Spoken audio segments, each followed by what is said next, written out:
नमस्कार बच्चों, कैसे हैं आप सभी। आशा करता हूं कि आप लोग सब अच्छे से होंगे और अपनी पढ़ाई में लगे हुए होंगे। मैं डॉक्टर अंजनी कुमार सिन्हा एक बार फिर से इस गया गाइडेंस के मंच पे आप लोगों का स्वागत करता हूं। और जैसा कि हम लोग क्रैश कोर्स के अंतर्गत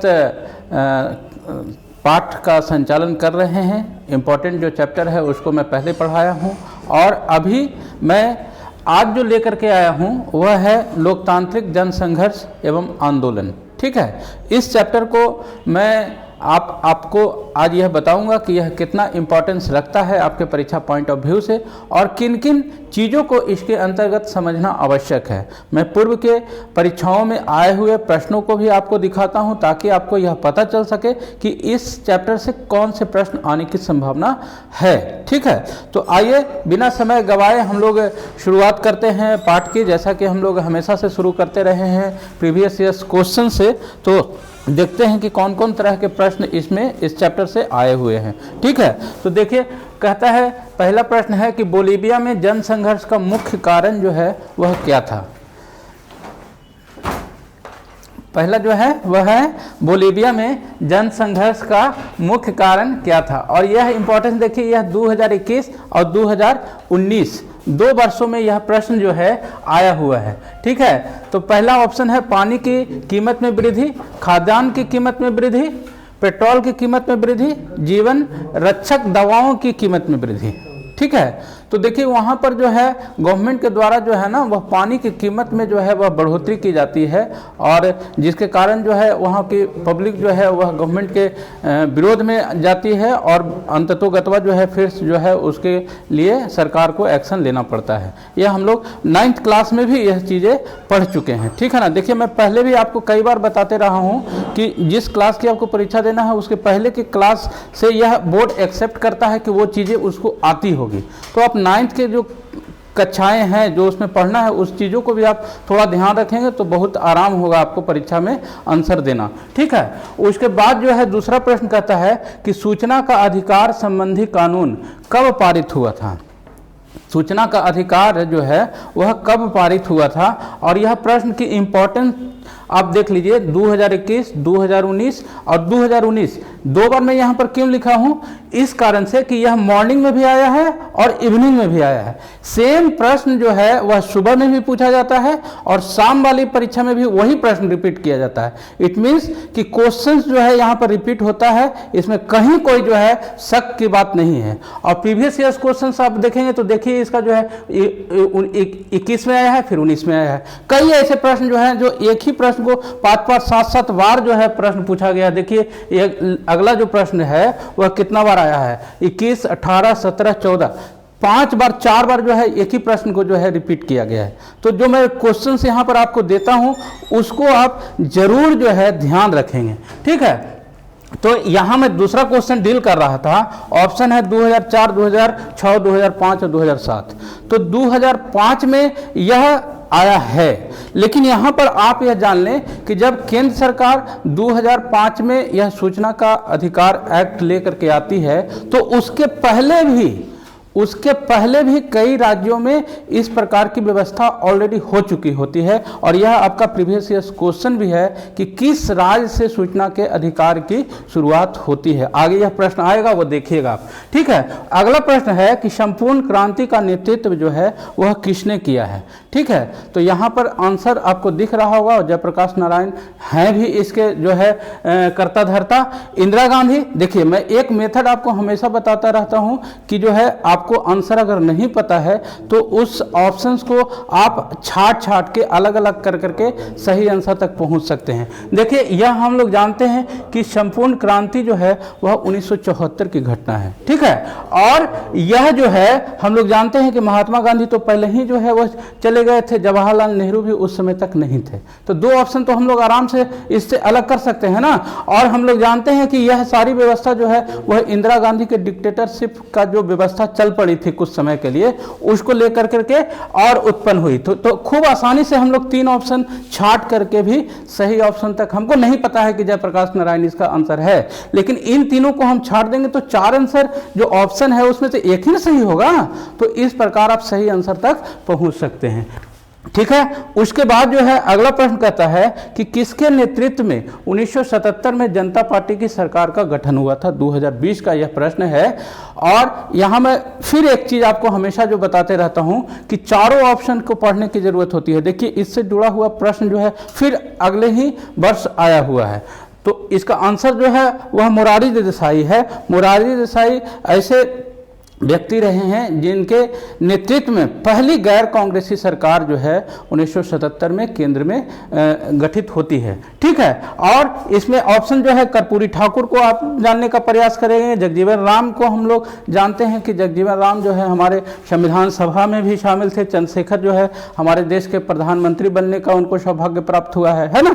तो इस तरह से जो है कर्पूरी ठाकुर की हम लोग बात करें तो वह जो है वह दलित वर्गों के लेकर के दबे कुचले वर्गों के उत्थान की वह वकालत करते रहे हैं, है ना। तो इस तरह से प्रत्येक ऑप्शन को कुछ ना कुछ आप जरूर जानने का प्रयास करें, उससे आपको काफी लाभ होगा। देखिए मैं कह रहा था आपको कि सेम क्वेश्चन जो है अगर चारों ऑप्शन आप पढ़ेंगे ना तो उसी पिछला जो क्वेश्चन है उसी क्वेश्चन को उलट कर करके यहां पर पूछा गया है। क्या किया गया है? क्वेश्चन वही है लेकिन थोड़ा सा उसको उल्टा है, घुमाया है। क्या कह रहा है कि 1977 की लोकसभा के चुनाव में किस दल को स्पष्ट बहुमत मिला था, किस दल को मिला था। ठीक है, यहाँ पर नाम नहीं पूछ रहा है बल्कि दल का नाम पूछ रहा है। तो भारतीय जनता पार्टी जो है 1977 में तो गठित ही नहीं हुई थी, तो इसको तो हम पहले ही हटा सकते हैं। ठीक है। और उसके बाद जो है जनता पार्टी इसका आंसर है। भारतीय राष्ट्रीय कांग्रेस भी उसमें कंटिन्यूअस चली आ रही थी, वहां पर तो उसको से हटाया जाता है। गैर कांग्रेस पार्टी का जो है वह जनता पार्टी जो है वह नेतृत्व करती है। आगे हम लोग देखते हैं अगला प्रश्न, चिपको आंदोलन निम्नलिखित में से किससे संबंधित है। तो चिपको आंदोलन जो है आप यहाँ पर ऑप्शन देख लें कि पेड़ बचाने से है, आर्थिक शोषण की मुक्ति से है, शराबखोरी के विरुद्ध आवाज से है और कांग्रेस पार्टी के विरोध से है। तो इस तरह की जो व्यवस्था है चिपको आंदोलन, वह उत्तर प्रदेश में तत्कालीन उस समय उत्तर प्रदेश का एरिया हुआ करता था। 70 के दशक में जो है वह वहाँ की महिलाएं जो है ना पेड़ से लिपट कर करके पेड़ को बचाने का कार्य करती हैं। उसकी बात हम लोग करेंगे आगे, वह पढ़ना है हम लोगों को, उसको मैं आपको बताऊंगा। ठीक है। आगे हम लोग देखें अगला प्रश्न क्या कहता है कि ताड़ी विरोधी आंदोलन निम्नलिखित में से किस प्रांत में शुरू हुआ। तो ताड़ी विरोधी आंदोलन जो है वह बिहार में नहीं शुरू हुआ है, उत्तर प्रदेश में भी नहीं शुरू हुआ है, आंध्र प्रदेश से यह चीजें शुरू हुई है, तमिलनाडु भी उससे जुड़ा हुआ नहीं है। ठीक है। तो यहाँ पर आपका सही आंसर जो है वह सी है।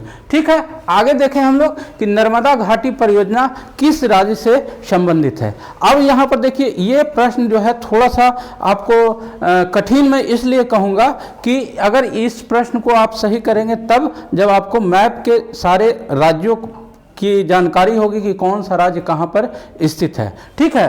तो यह बिहार, उत्तर प्रदेश और मध्य प्रदेश से संबंधित नहीं है। नर्मदा घाटी जो है, नर्मदा नदी और नर्मदा से संबंधित जो नदियां रही थी उस पर जो है डैम बनाने को लेकर करके चीज़ें शुरू हुई थी। ठीक है। तो यह जो है वह गुजरात, महाराष्ट्र और मध्य प्रदेश से संबंधित रहा है। ठीक है। अगला प्रश्न हम लोग देख लें कि डॉक्टर मेघा पाटकर किस रूप में किससे घनिष्ठ रूप से जुड़ी हुई रही हैं। तो यह प्रश्न जो है 2018 में आया है और वह नर्मदा बचाओ आंदोलन से जुड़ी हुई रही है। ठीक है। आप देखिए गंगा बचाओ आंदोलन, उस समय इस तरह की कोई गंगा बचाओ के संबंधित जो है चीज़ें नहीं चल रही थी। हाँ, बाद में अभी आप देखते होंगे कि नमामि गंगे कर करके एक प्रोजेक्ट लाया गया है जिसमें गंगा को साफ सफाई के लिए जो है मोदी जी लेकर के आए हैं। ठीक है ना। दून घाटी आंदोलन भी उससे कोई संबंध नहीं रखता है। साइलेंट घाटी आंदोलन जो है वह केरल से संबंधित रहा है, यह आप लोग ध्यान रखेंगे। ठीक है। सूचना के अधिकार आंदोलन की शुरुआत किस राज्य से हुई है। और 2011 और 2016 2 वर्षों में यह प्रश्न आया है। मैं इसके पहले जो प्रश्न आया था सूचना के अधिकार में वह मैं बता रहा था आपको कि यह जो है केंद्र सरकार की एक्ट के पूर्व भी दूसरे राज्यों में ये चीज़ें जो है इम्प्लीमेंट हो चुकी थी। और पहला जो राज्य रहा है बच्चों वह राजस्थान रहा है जहां से इसकी शुरुआत हुई थी। ठीक है। 2000 में ही यह व्यवस्था वहां पर लागू हो चुकी थी, बल्कि उसके बाद और कई राज्यों में आई है व्यवस्था, उसके बाद जाकर के केंद्र सरकार उस पर कानून बनाई है। ठीक है। अगला प्रश्न हम लोग देख लें कि निम्नलिखित में से कौन भारतीय किसान यूनियन के नेता थे।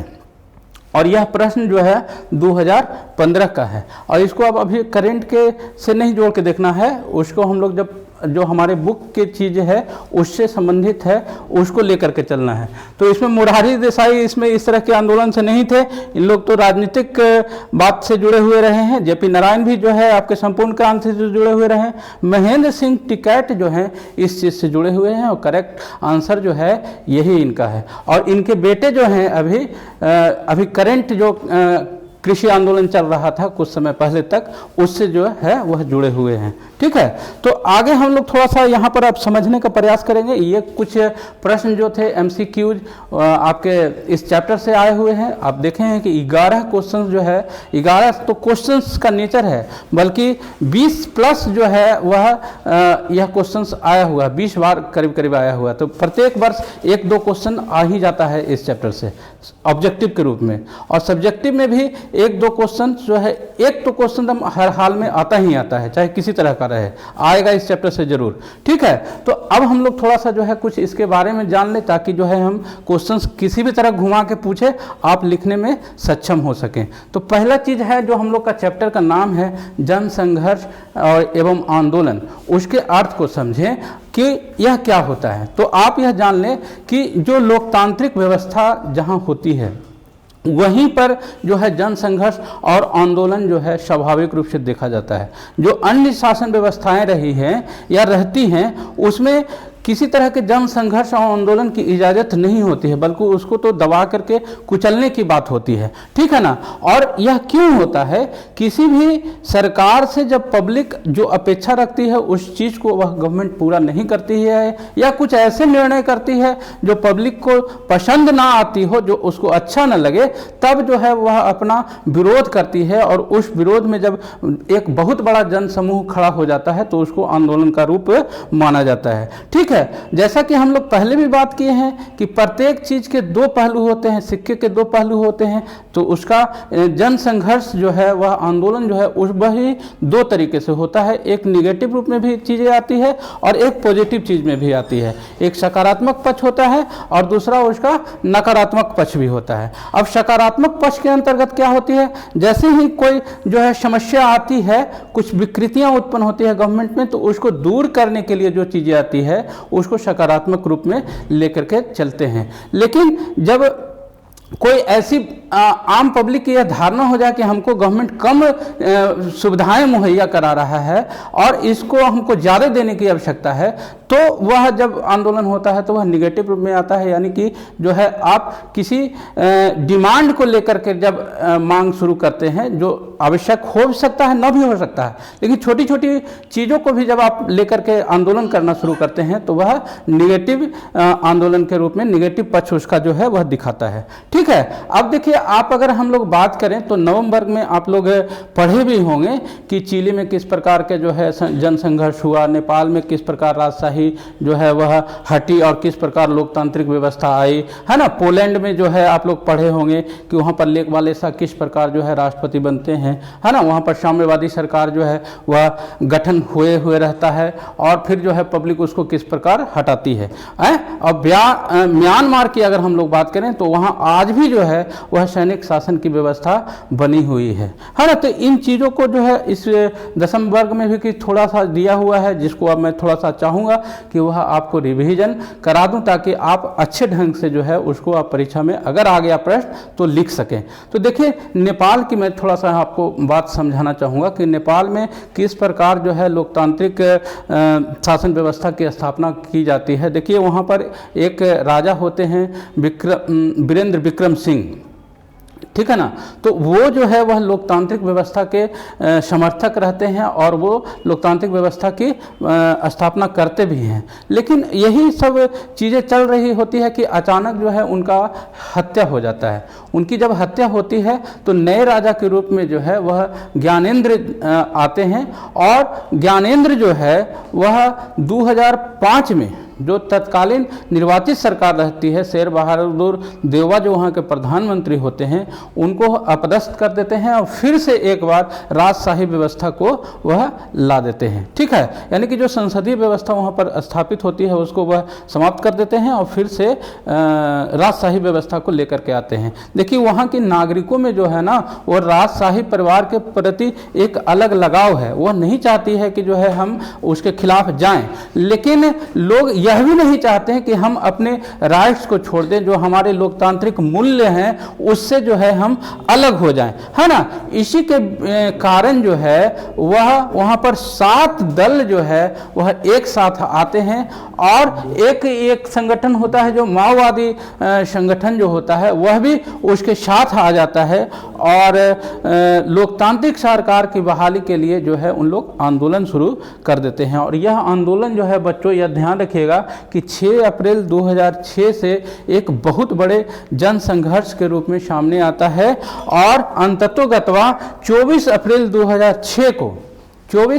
2006 को ज्ञानेंद्र जो है वह संसद को बहाल करनी उनकी बाध्यता हो जाती है। ठीक है, तो ये चीज़ें जो है वह लोकतंत्र में इस प्रकार वहाँ पर कार्य करती है। ठीक है, आगे हम लोग थोड़ा सा देख लें कि चिली में जो है वह किस प्रकार से जो है लोकतांत्रिक संघर्ष हुआ। हम लोग संघर्ष की बात कर रहे हैं, आंदोलन की बात कर रहे हैं, तो थोड़ा सा रिवाइज कर लें ताकि जो है हम अच्छे ढंग से परीक्षा में लिख सकें। तो चिली आप जान लीजिए कि चिली एक दक्षिण अमेरिका का देश रहा है और इसका अगर आप नक्शा देखेंगे, नक्शा मैं यहाँ पर लेके नहीं आया हूँ, तो एकदम जो है लंबे तरीके से जिस प्रकार लौकी होता है उस तरह से उसका जो है वह एरिया है। ठीक है, और यहाँ पर क्या होता है कि 11 सितंबर 1973 को जो वहाँ पर लोकतांत्रिक सरकार चल रही होती है, आयंदे वहाँ के राष्ट्रपति होते हैं और उसको हटा करके अगस्ते पिनोशे जो है वह अपनी बागडोर जो है वह शासन पर कर लेते हैं, जो वहाँ की सैनिक के हेड होते हैं। ठीक है, यह व्यवस्था चलते रहती है। 17 वर्षों के बाद जब उनको लगता है कि अब पब्लिक जो है जो पुरानी चीज़ें रही हैं उसको भूल गया होगा, हमको एक्सेप्ट कर लिया होगा, अब हम जो है एक निर्वाचित सरकार के रूप में जो है अपने आप को स्थापित कर लें, तो वह करते क्या है कि 1988 में जनमत संग्रह करा करके उस पर निर्णय कराना चाहते हैं। लेकिन जैसे ही पब्लिक को यह मौका मिलता है वह अपने घाव को जो है छुपा करके भले रखे हुई थी, दबा करके भले रखे हुई थी, लेकिन वह उस चीज़ को भूलती नहीं है कि हम लोग जो है सताए गए हैं, तंग किए गए हैं, परेशान किए गए हैं, है ना।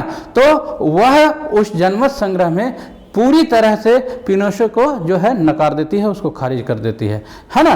तो जब ऐसी स्थिति हो जाती है, पिनोशे को जनता जब नकार देती है तो उसका स्वाभाविक है कि वह गुस्सा जो है वह बढ़ा होगा, है ना। लेकिन जब वो कहते हैं ना कि जो है पब्लिक जब चाह ले तो किसी को भी जो है वह फर्श से अर्श पर लेके आ सकती है और जो है ऊपर सिर पर भी बैठा के रख सकती है अगर आपको अच्छा लगता है तब, और अगर जहां आपका विरोध में आए तो वो फिर नीचे घसीट के भी लाने में उसको देर नहीं लगती है। पब्लिक इतनी पावरफुल होती है, खासकर लोकतांत्रिक व्यवस्था में। ऐसे भी जो है बहुमत में जो है एक बल होता है, या हम लोग जानते हैं, तो यहाँ पर भी वही होता है। और अंततोगत्वा जो है 2006 में मिशेल बैचले जो आयंदे की जिनकी हत्या होती है, उनकी लड़की जो है 2006 में पहली महिला राष्ट्रपति के रूप में फिर से वहाँ पर निर्वाचित होती है। तो ये चीज़ें जो है वहाँ पर चिली में हम लोग नवम वर्ग में भी ये पढ़े हैं, यह ध्यान रखिएगा। यहाँ पर रिवीजन आपको इसलिए कराया जा रहा है क्योंकि यह इस चीज़ में पढ़ना है, यहाँ से प्रश्न आपसे पूछे जा सकते हैं। ठीक है, आगे थोड़ा सा हम लोग म्यांमार की स्थिति को देख लें, क्योंकि म्यांमार अभी भी चर्चित है। वहाँ पर अभी भी सैनिक शासन की जो है व्यवस्था चली आ रही है और वहाँ पर आंग सान सूची जो है, देखिए सूची को कहीं कहीं आपको सुकी भी लिखा हुआ मिलेगा, तो घबराना नहीं है। एक ही चीज़ को जो है इंग्लिश में की बोला जाता है, हिंदी में ची पढ़ते हैं उसको। ठीक है, तो दोनों एक ही चीज़ है।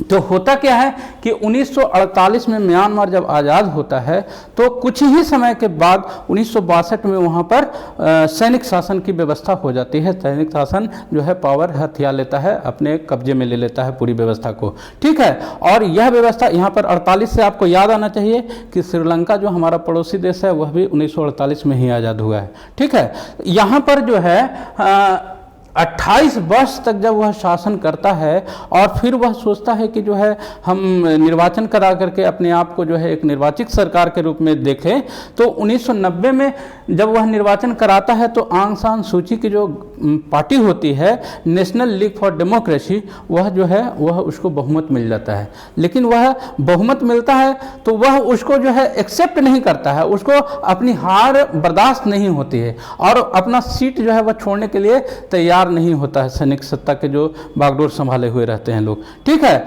और ये व्यवस्था फिर से जो है जैसे कि तस जो है व्यवस्था कायम रहती है। लेकिन जब 2005 और 6 के आसपास में जो है वहाँ पर विश्व स्तर का दबाव शुरू होता है, पड़ना शुरू होता है, तो फिर कुछ समय के लिए उनको जो है रिहा भी किया जाता है और अभी जो है वहाँ पर 13 नवंबर 2010 को आंग सान सूची को जो है कुछ समय के लिए छोड़ा जाता है। वर्तमान स्थिति ये है कि आंग सान सूची आज की तारीख में भी जो है वह जेल में है और अभी 2-4 दिन पहले आया था पेपर में न्यूज, आप शायद पढ़े भी होंगे कि उनको किस लिए 2 सालों की सज़ा बढ़ाई गई है, क्योंकि उन्होंने कोविड-19 का जो है पालन नहीं किया था अपने देश में, कुछ इस तरह से चीज़ें आई थी और उसको लेकर के फिर से 2 साल जो है सज़ा बढ़ा दिया गया, 1 साल किसी और कारण से जो है उनको बढ़ा दिया गया। मैंने छोटे छोटे मामलों को लेकर के जो है ना वहाँ पर जो है उनकी सज़ा बढ़ा दी जा रही है और उनको एक लोकतांत्रिक सरकार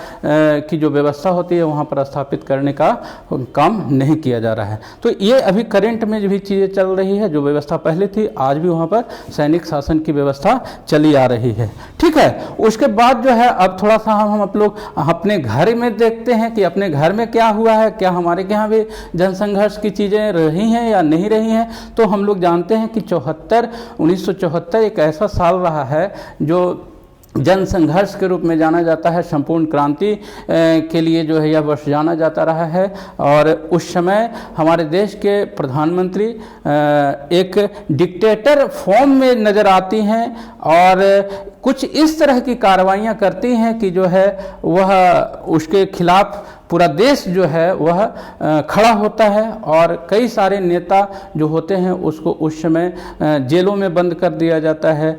प्रेस पर जो है वह सेंसरशिप लगा दिया जाता है, रातों रात जो है सारे प्रेस का लाइट काट दिया जाता है ताकि कोई न्यूज़ जो है वह फ्लैश ना हो सके, है ना। और यह सब के पीछे कारण क्या होता है, कुछ ऐसी चीज़ें होती है, लोकसभा के कार्यकाल को 5 से 6 वर्ष बढ़ा करके कर दिया जाता है और ये सब चीज़ें जो है वह इसलिए होती है क्योंकि इलाहाबाद हाई कोर्ट जो है उनके निर्वाचन को ही जो है अवैध ठहरा देता है। तो ये सब चीज़ें जब चलती है तो वो उसको अंदर से जो है बड़ी ये लगता है कि हमारे खिलाफ जो है इस तरह की चीज़ें हो रही है, वो इस तरह से एक्सेप्ट नहीं करते हैं कि हमारे खिलाफ भी ये चीज़ें हो सकती है। लेकिन मैं पहले भी बताया था कि जनता जो है किसी को चाहे तो अपने माथे पे बिठा कर रख सकती है और नहीं तो घसीट के पटकते देर उसको नहीं लगती है। तो जनता लोकतांत्रिक व्यवस्था में जो है जनता ही वह होती है जिसके पास सारी पावर होती है। हर एक टाइम के बाद जो है एक सरकार को अपनी परमिशन लेने के लिए जनता के बीच में जाना पड़ता है और उस पर सहमति जब वह पब्लिक देती है तभी वह दोबारा जो है वह शासन में आ पाता है। तो यहाँ पर वही सारी चीज़ें लिखी हुई हैं, मैं लाइन टू लाइन यहाँ पर पढ़ने की आवश्यकता नहीं मैं समझता। आपको यहाँ पर इतना मैं बता दूंगा कि जो है आप इस चीज़ को खूब आसानी से लिख सकते हैं परीक्षा में, ठीक है। आगे हम लोग थोड़ा सा देखें कि अन्य जो आंदोलन हुए हैं हमारे देश में, जैसे चिपको आंदोलन है, नर्मदा बचाओ आंदोलन है, आपका राइट टू सूचना का अधिकार जो है वो है ना। तो इससे संबंधित जो है प्रश्न परीक्षा में आते रहते हैं। तो पहले हम लोग जो है देख लें थोड़ा सा चिपको आंदोलन के बारे में। चिपको आंदोलन के बारे में मैं आपको थोड़ा बता दूं कि ये 1970 के दशक में जब उत्तराखंड उस समय नहीं हुआ करता था, उत्तर प्रदेश ही था, तो वहाँ पर एक कुछ महिलाओं की समूह जो है वह पेड़ों को काटने से बचाने के लिए वहाँ पर हर एक पेड़ों को जो है वह गले लगा लिया करती थी। और देखिए यहाँ पर एक जिला का नाम यहाँ पर नहीं है, दूसरे केस में वह जिला का नाम आएगा।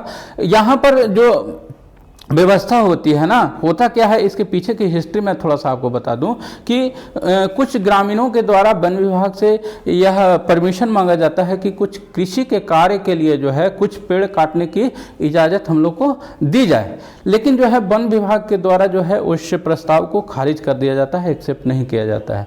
और सेम उसी वन पर एक ऐसी कंपनी को जो खेल निर्माता कंपनी होती है उनको परमिशन दे दिया जाता है कि आप पेड़ों को काट करके जो है अपना आप उत्पादन शुरू कर सकते हैं, या उनको इजाज़त मिल जाती है उनके कार्य के लिए।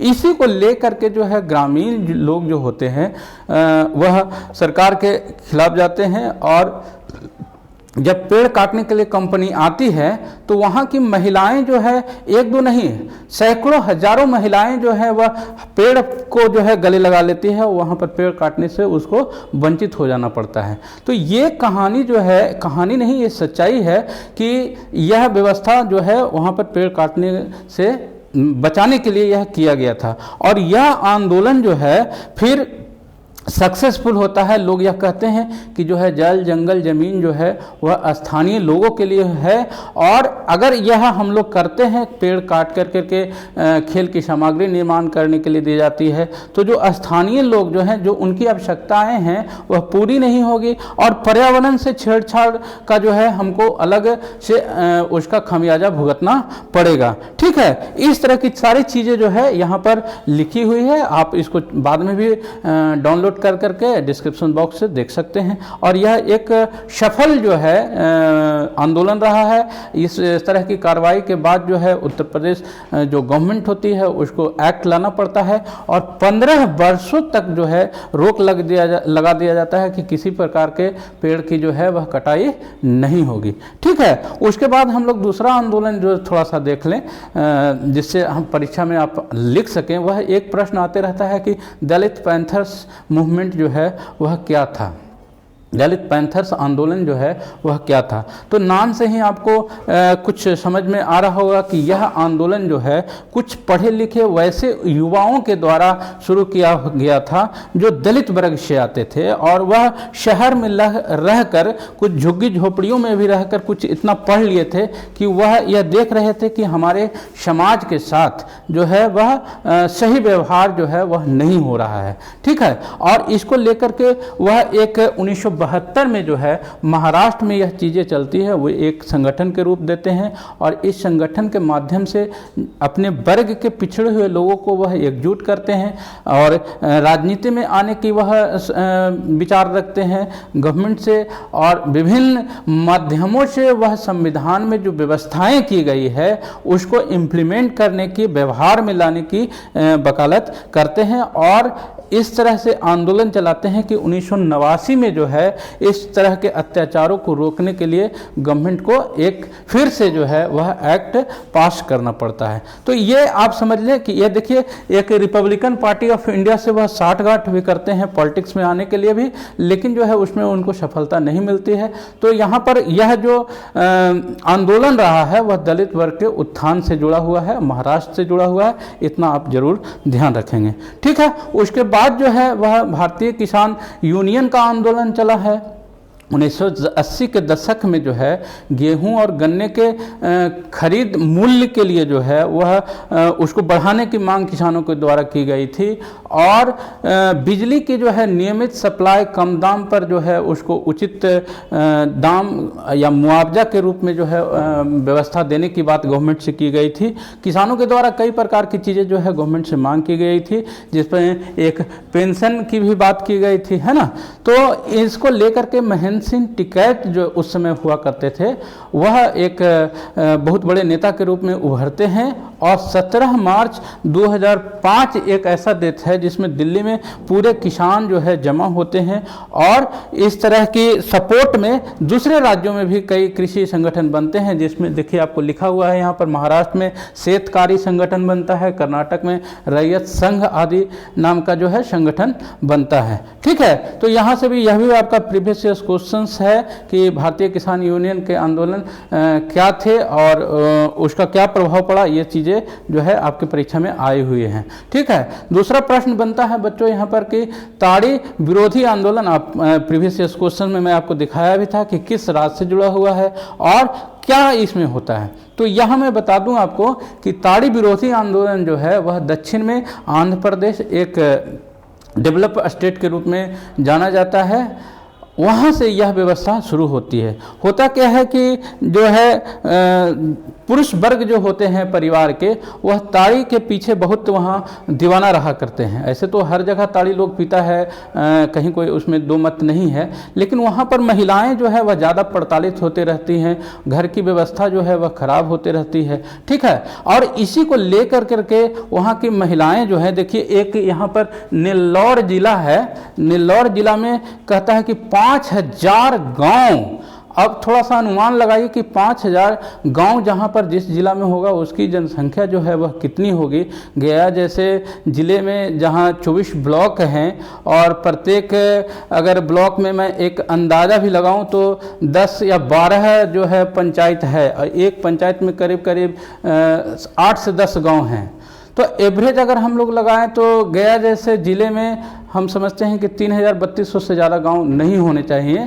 तो यहाँ आप समझ लीजिए कि इससे भी डबल जो है वह जनसंख्या उस ज़िले की होगी, जहाँ की महिलाएं जो है वह ताड़ी विरोधी आंदोलन के लिए एकजुट हो जाती हैं और उनका एक नारा होता है कि ताड़ी की बिक्री बंद करो, ताड़ी की बिक्री बंद करो। हर जगह वह यही नारा जो है वह लेकर के सरकार के पास, राजनीतिक दलों के पास जाते हैं कि ताड़ी का जो है वहाँ पर निर्माण जो है, ताड़ी की बिक्री बंद करो। ठीक है, और यह आंदोलन एक छोटे से चीज़ से लेकर के शुरू होता है और यह कैसे जो है एक महिला मूवमेंट के रूप में जो है वह डेवलप हो जाता है। महिलाएं जो है अपने समानता की बात करने लगती हैं, महिलाएं जो है अपने आत्म सम्मान की बात करने लगती हैं, आपके राजनीतिक प्रतिनिधित्व की बात करने लगती हैं, है ना। इसको लेकर के जो है आवाज उठाने शुरू हो जाता है और इसी के कारण जो है, तो हम लोग अभी देख रहे थे क्या कि जो है वह एक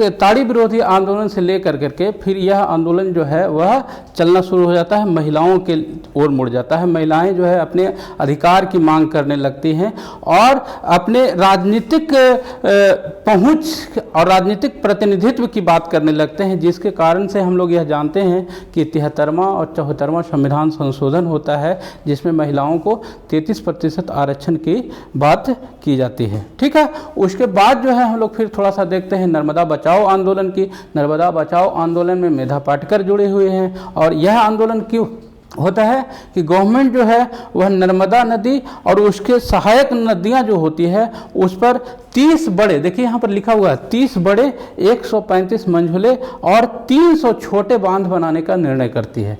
तो यह निर्णय करने के बाद जो है वहाँ के जो गांव वाले होते हैं वह यह आशंका करते हैं कि 245 गांव जो है वह उससे डूब जाएंगे और वह वहाँ के जो लोग हैं वह उनको विस्थापित होना पड़ेगा, उनकी जो है संस्कृति जो है वह छूट जाएगी, वहाँ का जो कल्चर है वह उससे अलग हो जाएंगे, उनका फिर जो है वह जीवन बसर जो है वह परेशानी में पड़ेगा। और इसको लेकर के जब 245 गाँव के लोग मिल करके एक निर्णय करते हैं कि हमको इसके खिलाफ जो है वह एक आंदोलन शुरू करने की जरूरत है, और यह जो है वही नर्मदा बचाओ आंदोलन के रूप में जाना जाता है। इसमें लोग यह दलील देते हैं कि जो जल जंगल जमीन जो है वह स्थानीय लोगों के हैं और इससे जो है हमारे पारिस्थितिकी तंत्र में भी जो है वह कई सारे समस्याएं उत्पन्न होगी और लोग जो विस्थापित होंगे उनको जीवन मूल्यों का जो है कई प्रकार की समस्या शुरू हो जाएगी। ठीक है, ये चीज़ें इससे जुड़ी हुई रही हैं। उसके बाद जो है हम लोग देखें सूचना के अधिकार के तहत जो है आंदोलन चलता है, वह आंदोलन वह कब प्रारंभ होता है, इसकी प्रारंभ जो है 1990 में मानी जाती है और यह इसके पीछे बहुत एक इंटरेस्टिंग कहानी है। कहानी का यह सच्चाई है कि मजदूर किसान शक्ति संगठन MKSS से भी इसको आप याद रख सकते हैं, यह जो है यहाँ पर राजस्थान में शुरू करती है। होता क्या है बच्चों, यह जान लें कि वहाँ पर कुछ जो दैनिक मजदूर जो होते हैं वह कार्य करते हैं और न्यूनतम मजदूरी जब वह भी मांगने अपने कार्यालय में पहुंचते हैं तो उनको यह बार बार यह कह करके टहला दिया जाता है कि अभी काम जो है पूरा नहीं हुआ है, आपको अभी और काम करना है। और जब वह यह मांग करते हैं, कहते हैं कि साहब काम तो हम लोग सब पूरा कर चुके हैं, हम लोग को पैसा दे दीजिए, तो पैसा वो नहीं देते हैं, कहते हैं कि नहीं अभी कागज़ तो कह रहा है कि जो है अभी काम आपका बाकी है। जब मजदूर लोग वह दिखाने के लिए कहते हैं कि साहब आप दिखाइए आपका काम जो है वह कहाँ कहता है कि नहीं है, तो वो कागज़ जो है उनको नहीं दिखाया जाता है, कहता था कि नहीं ये तो सरकारी चीज़ है, ये गोपनीयता इससे भंग हो जाएगी, यह कह करके उनको जो है वह कागज़ नहीं दिखाया जाता है, उनको जो है भुगतान भी नहीं किया जाता है। इसको लेकर के लोग जो है वह संगठित होते हैं और मजदूर किसान शक्ति संगठन जो है वह आंदोलन शुरू करती है कि भाई आप दिखाते भी नहीं हैं, मजदूरी भी नहीं देते हैं, ये तो गलत बात है।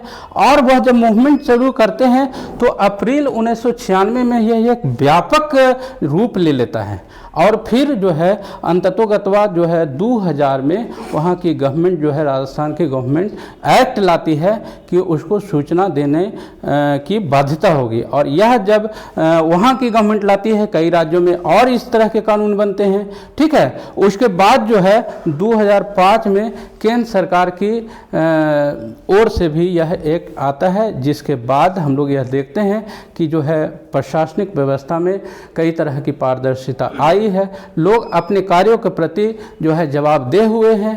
यह इसमें साफ दिखाया जाता है कि किस पदाधिकारी या किस कर्मचारी के कारण जो है कार्य बाधित हुआ है। कोई भी पब्लिक जो है वह मांग कर सकता है, उसमें 48 घंटे के अंदर जो है वह रिप्लाई काम करना शुरू होता है और 30 दिनों के अंदर जो है उसको जवाब रेस्पोंडेंट को मिल जानी होती है। तो ये व्यवस्था से जो है कुछ न कुछ जो है सरकारी महकमे में निश्चित रूप से पारदर्शिता आई है।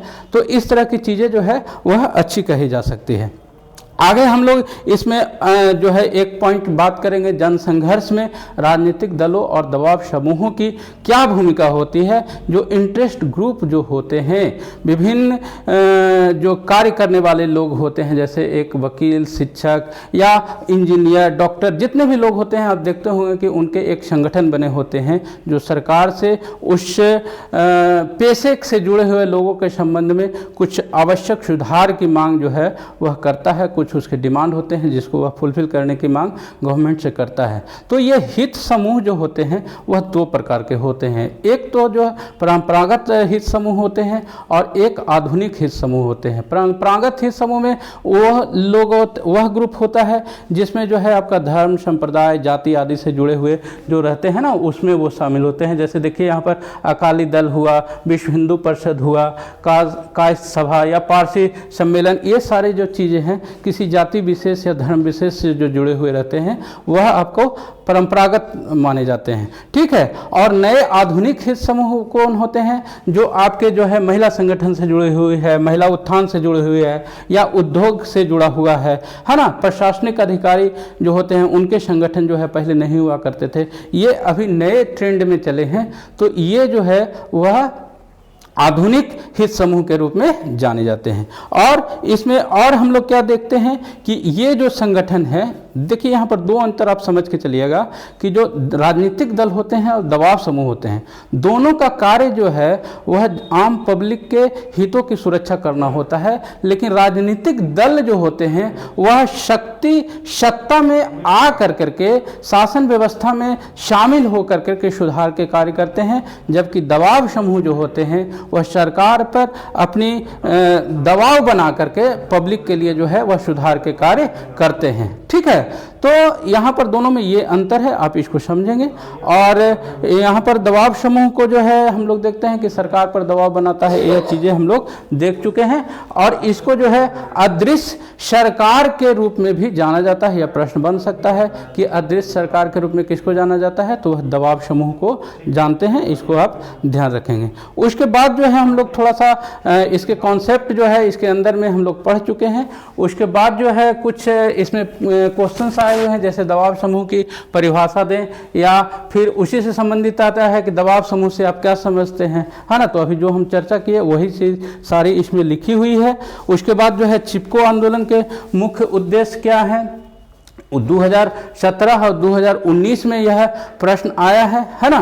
तो यहाँ पर जो मैं आपको बताया था आपका कैसे मूवमेंट चला था, वो पेड़ से महिलाएं चिपक करके पेड़ों की जो है रक्षा करी थी, ये सारी चीज़ें यहाँ पर वर्णित है। ठीक है, उसके बाद फिर देखिए सूचना का अधिकार आंदोलन जो है उसका क्या उद्देश्य है 2012-2015, यह बहुत इंपॉर्टेंट है और हो सकता है ये आपके परीक्षा में पूछा जाए, इसको आप जरूर ध्यान में रख करके जाएंगे परीक्षा में।